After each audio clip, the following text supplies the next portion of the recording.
1 where we went over some concepts in developing the compound angle formulas and double angle formulas. Okay, so this is part 2 of the Unit 6 seminar on trigonometric identities. Today what I am going to do is do a little bit of repetition on the compound angle formulas, because last time I only focused on the cosine law. I want to do a little bit of tan and sine law as well. Then I'm going to go into double angle formulas, especially a question in the unit guide about when you have sine 3 theta, how to solve that, because I know that's a popular test question and something that a lot of people had difficulty on, which is in the latter part of the unit, so sine 3x, for example. I'll show you how to solve that. I'm going to go through sine, cos, and tan, and then I'm going to go through a whole slew of identities just to give you some practice, and when you're doing the identities questions, you can kind of look and see if you understand them. Now, one thing about the test, it is one of the most challenging tests in the course, so don't worry if you're finding Unit 6 very difficult. Unit 7, 8, and 9, and 10 even are quite simple compared to trigonometry. We're getting the hard part over with now, so you're not rushing to learn these concepts in June, which is the way the course was structured before, okay? So don't think that the whole course is going to be as challenging as this particular unit. Okay, so let's get started. I don't know if I did this question in part 1, I can't remember, but it's good practice. So it's the basics of the compound angle formula, and if you're given 2 sine, find sine A plus B if sine A is equal to 3 over 5 and sine B is equal to 5 over 13. So we're going to start with this. So even though this looks very simple, we have 2 different triangles, triangle A and triangle B. If you look carefully at the sine A plus B formula over here, you're going to notice that, I'm going to write it out in large so you can see it. That's going to be equal to sine A cos B plus cos A sine B. So in order to do this question, we are going to have to figure out not just, we have to use our sine information to find out the other trigonometric ratios in order to draw the triangle. So for triangle A, notice they're not obtuse angles. That just means that it's not in the first quadrant. So I'm going to draw my triangles in the second quadrant because I know sine is positive in this quadrant. So for triangle A, I know that my opposite and my hypotenuse is 3 over 5. Now because I'm going to have to figure out the value of cos A2, you need to use the Pythagorean theorem. C squared is equal to A squared plus B squared in order to solve for the length of the final side. Now, you guys are not in grade 10 anymore. You don't need me to walk you through the Pythagorean theorem. So when you figure out your the length of your adjacent with the Pythagorean theorem, you're going to come up with negative 4 over 5. Same thing with triangle B.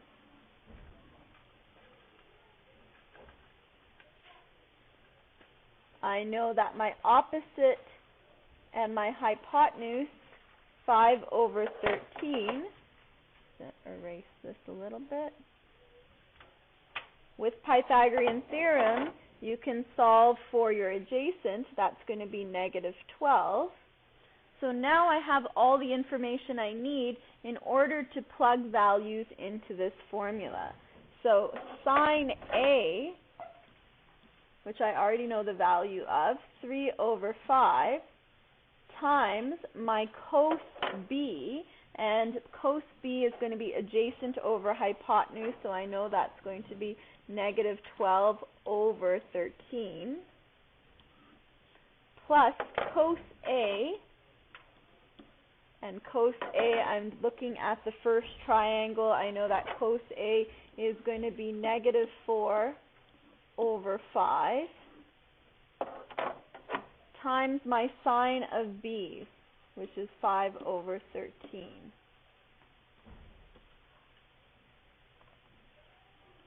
So now your knowledge of fractions comes into play.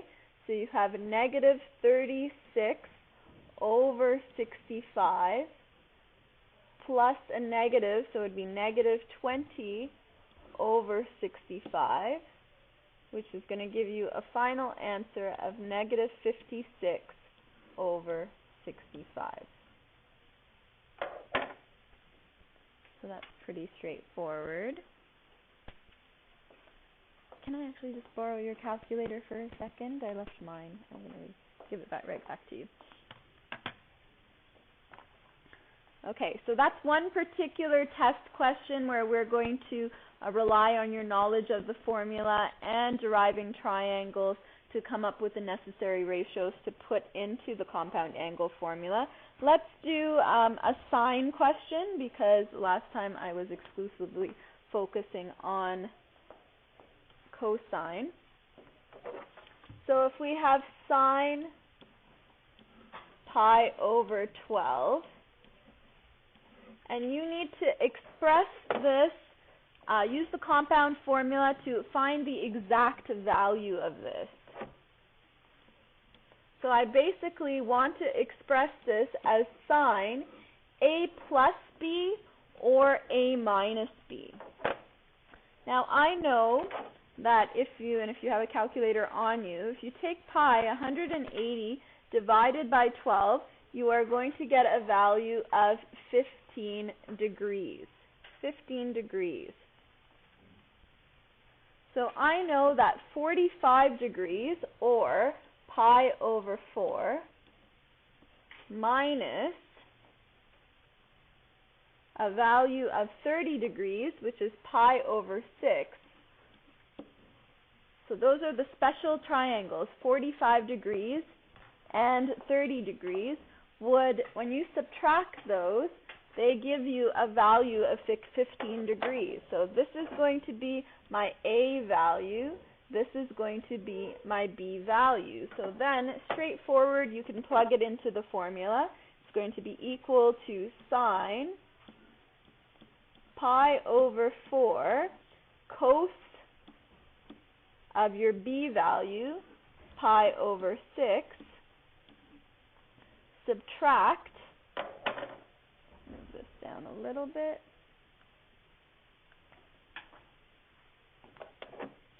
cos of pi over 4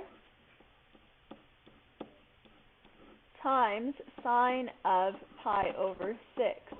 Now on the test, we're always going to draw back to the special angles. We're not going to give you anything more complicated than the special triangles.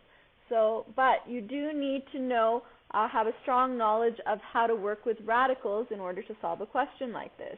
So I did a lot of these in the first seminar. Sine pi over 4 is 1 over root 2. Cosine of pi over 6 is root 3 over 2.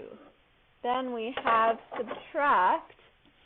Cosine of pi over 4 is 1 over root 2. Sine of pi over 6 is 1/2. So when you actually solve those together, you're going to have root 3 minus 1 over 2 root 2.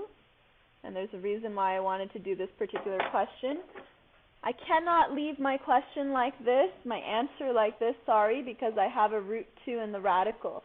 So what do I have to do to get rid of that root 2 in the radical? Answer of root 6 minus root 2. But in your denominator, you have 2 times radical root 2 times radical root 2, which is 4. And that will give you your answer in your denominator. So always rationalize your denominator.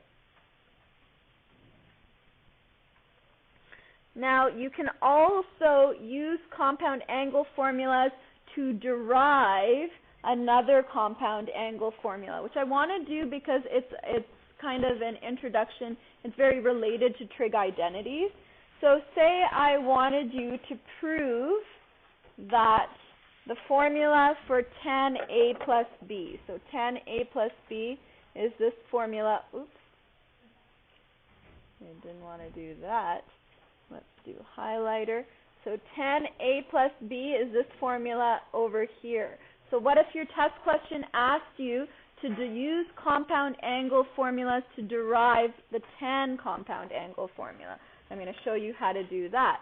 So we know that tan is sine over cos. Tan x is sine x over cos x, right? So we can use that information. Tells us that tan A plus B is going to be the same thing as sine of A plus B over cos of A plus B. Sine of A plus B over cos of A plus B. I'm going to look over here to, and remember you have to memorize these formulas for the test. No one's going to give them to you. So we have sine A cos B plus cos A sine B all over cos A cos B minus sine A sine B, which is equal to, we can kind of break these up into, we can break this up into sine A cos B plus cos A sine B divided by one common denominator. We're going to do the denominator separately. So we have cos A cos B. So first divide both by cos A cos B. This is a little bit complicated, but it is how we derive. Divided by, now my denominator, cos A cos B minus sine A sine B divided by this particular denominator. Oh no, sorry, the same common denominator, which is cos A. Maybe this might be a little too complicated for you guys, but in case you get something like this on the test, it's good to have it in your notes. So what happens is your cos B and your cos B cancel out over there. Cos A and cos A cancel out over here. And all of this, cos A over cos B, that's going to be equal to 1. And what this is over here is just equivalent to tan A tan B. So this gives us that tan A plus B is equal to tan A plus tan B all over 1 minus tan A tan B. So that is a little, maybe a little too challenging. That's more like a first-year university question, but it is a derivation nonetheless. We have a lot of time. I want to jam as many questions as we can, and then I'm going to move into double angle formulas after this, I promise. So we're going to find the exact value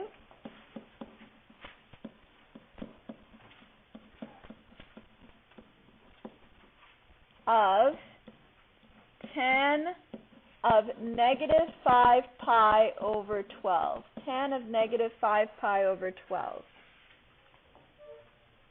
When you do that, you'll find that negative 5 pi over 12 is negative 75 degrees, which is going to be equal to negative 30 degrees minus 45 degrees. And if we convert that into radians, that's going to be equal to negative pi over 6 minus pi over 4. So again, we're using the special triangles. But because this formula has a numerator and a denominator and there's a lot going on, I do want to walk you through the solution. Even though this part, deriving what to plug into the formula, your angle A and your angle B, is not that complicated, actually using the formula is complicated. So let's start from the beginning. I have 10 of negative 5 pi over 12. That's going to be equivalent to 10 of negative pi over 6 minus pi over 4. So that's going to be equivalent to 10 negative pi over 6 minus 10 pi over 4, all divided by 1 plus 10 of negative pi over 6 times 10 of pi over 4. Now this is just simply plugging it into the formula that we know. Now we actually have to take the values. So 10 of negative pi over 6 of negative 30 degrees, that's just equal to negative 1 over root 3. And minus 10 pi over 4, that's going to be equal to negative 1. All divided by 1 plus 10 of pi over negative pi over 6 times 10 of pi over 4. So that's going to be negative 1 over root 3 times positive 1. So when you do that and actually rationalize or have the common denominators, you're going to have negative 1 minus root 3 all over root 3. And I can do the division symbol, but to make it easier, I'm going to write divided by this, and I'm going to solve 1 plus, I'm going to solve for my denominator, which is going to be root 3 minus 1 all over root 3. My biggest tip for this unit is to always write division like this, because it's less complicated, and you know right away when you flip this reciprocal, this root, oops, whoa, don't know what happened there. This root 3, come on, this root 3, when you flip the reciprocal, they're going to cancel out, and let's actually write that so you can see it. I have negative 1 minus root 3 over root 3 times root 3 over root 3 minus 1. So that radical 3 cancels with that radical 3. And now I have to just multiply. So I have negative 1 minus root 3 over root 3 minus 1. However, to cancel, there's a binomial denominator, and this goes back to Unit 7 MCR. In order to cancel out the radical in this denominator, we have to multiply both numerator and denominator by the conjugate binomial. Remember last year, conjugate binomial is you're going to have the exact same terms, however, opposite signs. So instead of a negative 1, this is going to be positive 1, positive 1. And you're going to have to do FOIL with your radicals. So when you actually do your FOIL, in your numerator, you have root 3 minus 3 minus 1 minus root 3. In your denominators, root 3 times root 3 is positive 3. Positive root 3, negative 3, root 3 cancel out, so you have minus 1. Your final answer, negative 4 minus 2 root 3 over 2. But in order to get full marks, you have to recognize the negative 2 and the negative 4, there's a greatest common factor there, which we can take out, back to MCR rules. So if we take a positive 2 out of there, you're left with negative 2 minus root 3, all divided by positive 2. This 2 cancels with this 2. Your final answer is negative 2 minus root 3. And that seems like a very, very long question, but half of that question is what you learned in MCR. Please work with me. So here's your first double angle question. Over 3, find cos 2x, sine 2x. Now, very important, if I look just at the cos 2x formula, I don't have to draw the triangle because it's not enough to know what cos x is. However, later on, I'm going to have to solve for sine 2x, and in order to solve for sine 2x, we have to know both the cos x and the sine x value. So again, I'm using the Pythagorean theorem to generate the side that I don't know, which is going to be negative root 5.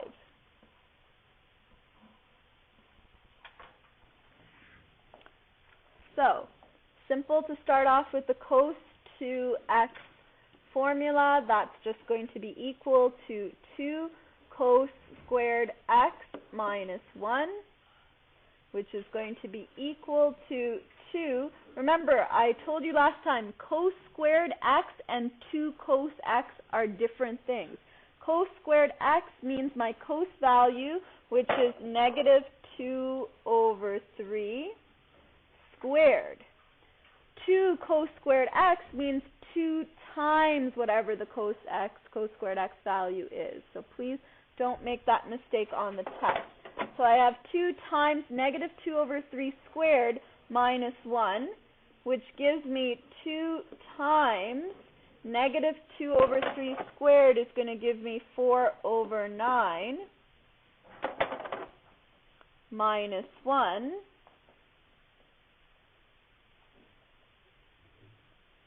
So that's going to be equivalent to 8 over 9 minus 1, which is just negative 1 over 9. So that is going to be the value of cos 2x. Now, looking at that same triangle, my sine 2x formula is a little bit different. That's going to be equal to 2 sine x times cos x. Now, I know that that is 2 times my sine x value times my cos x value.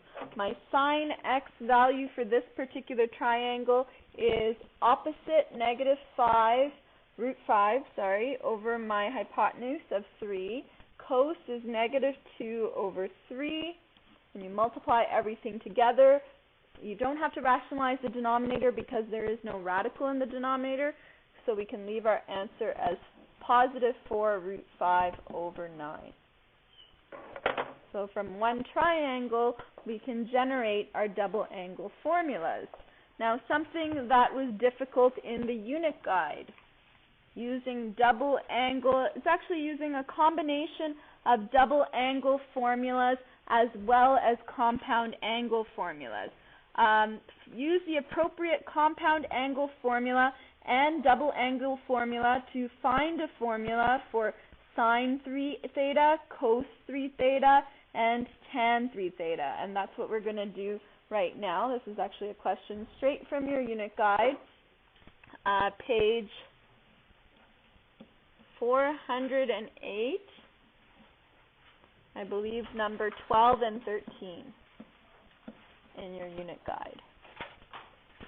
So for those of you taking the in-class test and have memorized these formulas, they're not going to be that challenging for you, but this is a common test question. So for example, if I want to figure out what sine 3x is, okay? First, I'm going to move to my compound angle, and I know that I can break up sine 3x into sine of 2x plus x. This also is the same thing if it's sine 3 theta. It would be a sine of 2 theta plus theta, right? Now, I'm using the compound angle formula, but I'm also using the double angle formula. Now, first when we use our compound angle formula, you're going to look at this as your A term and this as your B term. So we look at the compound angle formula and we expand this to be sine 2x cos x plus sine now of B, which is sine x, times cos of A, which is cos 2x. That's applying the compound angle part of it. Where the double angle formulas come in, I'm going to take my highlighter and highlight both double angle formulas. And now I have to insert my double angle formulas into that line. This is the same process if I was doing cos 2 theta, which I will show you later on, and tan 2 theta. So this is equal to 2 sine theta, sine 2x, 2 sine theta cos theta. Oh, sorry, not cos theta, cos x. That should be an x. Let's try this again. 2 sine,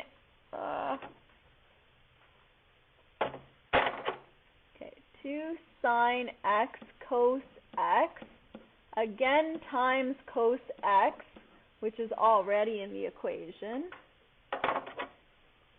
plus sine x multiplied by the formula of cos 2x, which is going to be multiplied by cos squared x minus sine squared x. So when you do that, you're going to get 2 sine x times cos x is cos squared x. You can put brackets to help you out. Plus sine x times cos squared x minus sine squared x. When you do the distributive property, that's going to be the same as sine x cos squared x minus sine cubed x. And when you combine like terms, you're going to get a final answer of 3 sine x cos squared x minus sine cubed x.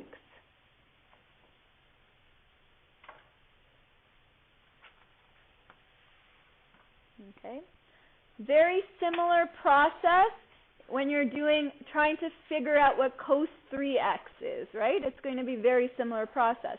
What I want to work through with you line by line is to find tan 3x, because that is going to be just a little bit difficult. So please follow along.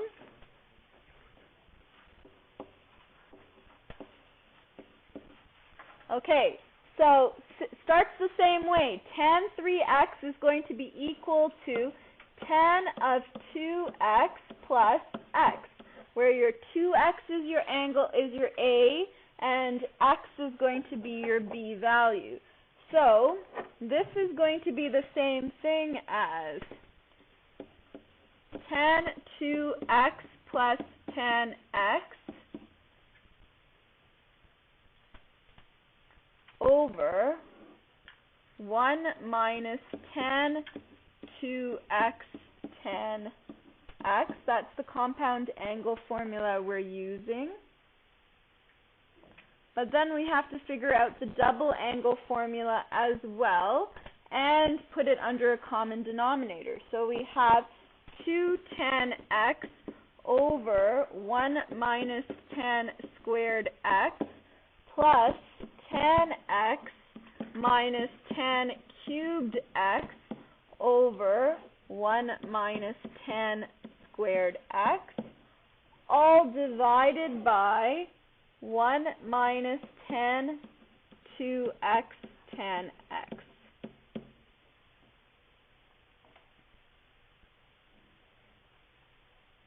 So a lot of common denominators, that sort of thing.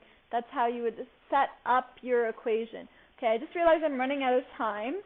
So This question is going to probably scare you and maybe not the best question to do. So instead, let's jump into identities right now, because you definitely need to know identities for your test, and it'll be very sad if we don't touch on identities today. So, yeah. No, you have to keep going. You have to keep going from there, but that's going to take me another 10 minutes, and 10 minutes is not something we can waste right now. So let's go to trig identities. And secant 2x minus tan 2x. So this is like two questions in one, because both sides are pretty complicated. So first I'm going to tackle the left-hand side, because it doesn't have any double angle formulas. So remember, it's not like grade 10 where you were, or grade 11 where you're only tweaking one side. Sometimes you have to tweak both sides, okay? So the left-hand side is similar to what you've done in MCR. You want to basically multiply by the conjugate. So I have cos x minus sine x over cos x plus sine x times, my conjugate of that is going to be cos x minus sine x all over cos x minus sine x. Now I'm doing that so I have a difference of squares situation in the denominator. So the left-hand side is going to simplify to difference of squares situation. So my denominator is simply going to have cos squared x minus sine squared x. And my numerator, cos squared x minus sine x cos x minus sine x cos x is negative 2 sine x cos x. Negative sine x times negative sine x is positive sine squared x. But we know the first thing you learned in your MCR course is cos squared x plus sine squared x is equal to 1. So my left-hand side, the most simplified form of my left-hand side is 1 minus 2 sine x cos x all over cos squared x minus sine squared x.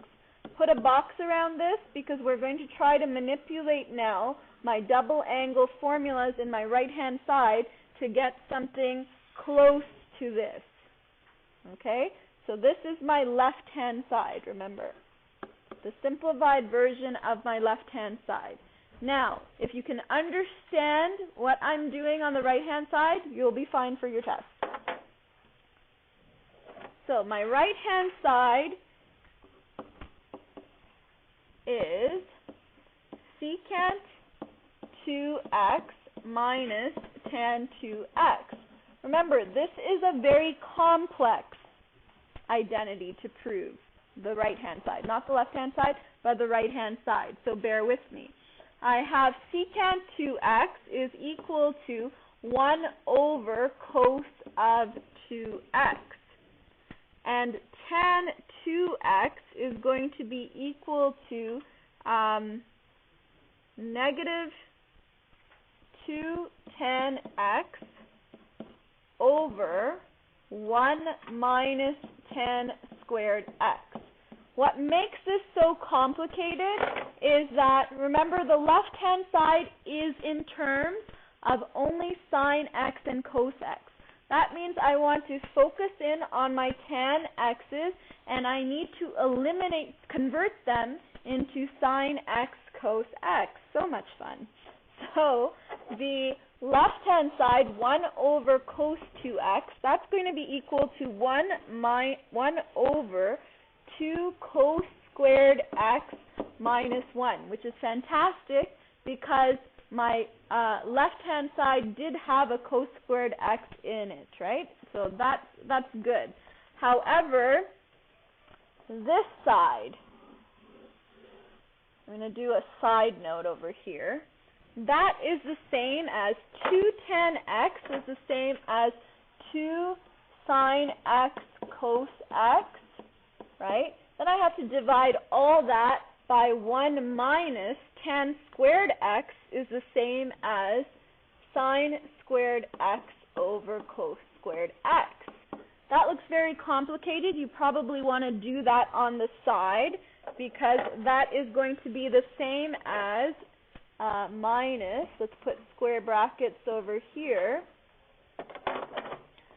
2 sine x cos x divided by this means flip the reciprocal, so it becomes multiplied. Once we have a common denominator here, remember, I can take that 1 out and make a common denominator of cos squared x over cos squared x. So the flip the reciprocal means my common denominator of cos squared x is now in my new numerator, cos squared x, and in my denominator I have cos squared x minus sine squared x. To simplify that, I'm going to remain that in square brackets. Cos x can go into cos squared x, cos x times. So that means that this whole expression in the square bracket simplifies to 2 sine x cos x, all divided by cos squared x minus sine squared x. So now we've got past the scary part. If I look back to my left-hand side, so I'm just going to pop up a little bit, I'm going to come back down. My denominator is cos squared x minus sine squared x. So you want to keep that in mind because you have to always look at what you're trying to get. I have a cos squared x minus sine squared x in my denominator right now. So now I have to deal with this 1 over 2 cos squared x. I'm going to change the, oh yes, that's another double angle formula here, 2 cos squared x. So I have to change that now to 1 over cos squared x minus sine squared x, which is going to be equivalent now to, and there's a subtraction sign in the middle, 1 minus 2 sine x cos x, bless you, over cos squared x minus sine squared x, which actually is equivalent to my right-hand side. And the Latin way of saying I have proved this in Latin, the initials for that are QED.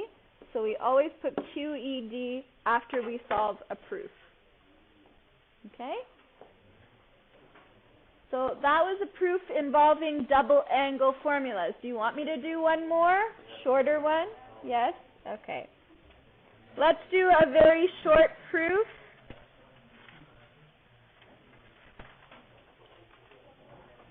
But let's stick with the fractions. It's just going to be much less steps, okay?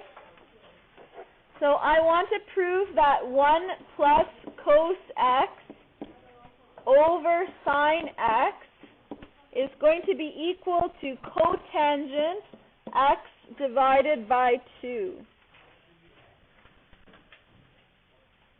Oh, actually, that's a half angle formula. Did you guys work with half angle formulas? I can't remember. It's in your unit guide, but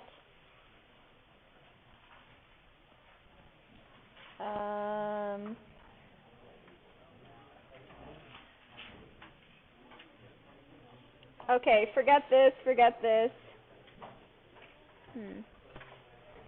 Okay, let's forget this because I don't think he's going to give you any half angle formulas, so no reason to do that one.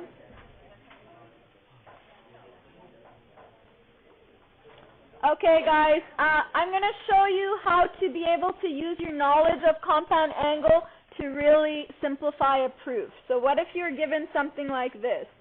Cos x plus y, cos y, plus sine x plus y, times sine y is equal to cos of x.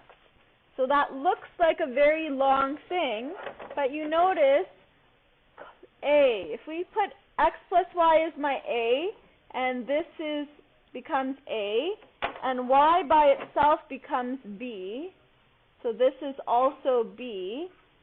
This is the same thing as saying cos a cos b plus sine a sine b. So whenever you see terms repeat, do this. Label them as a plus b, a and b, and rewrite them as a formula, because then you're going to see that this is the same formula as cos of a minus b, right? Where your a term is x plus y, and your b term is just y. And if we actually solve this, so we're kind of going backwards from the compound angle formula. If you solve inside the brackets, cos of x plus y minus y is the same thing as cos x, which is my right-hand side, QED. So that's another trick about identifying compound angle formulas and working backwards. Okay?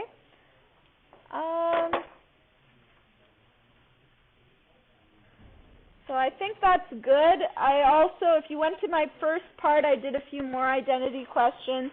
But really, if I were you right now, before the test, I don't know exactly what's on the test, but I would go through, based on the test center versions, the sine 3x, the cos 3x, forget tan 3x.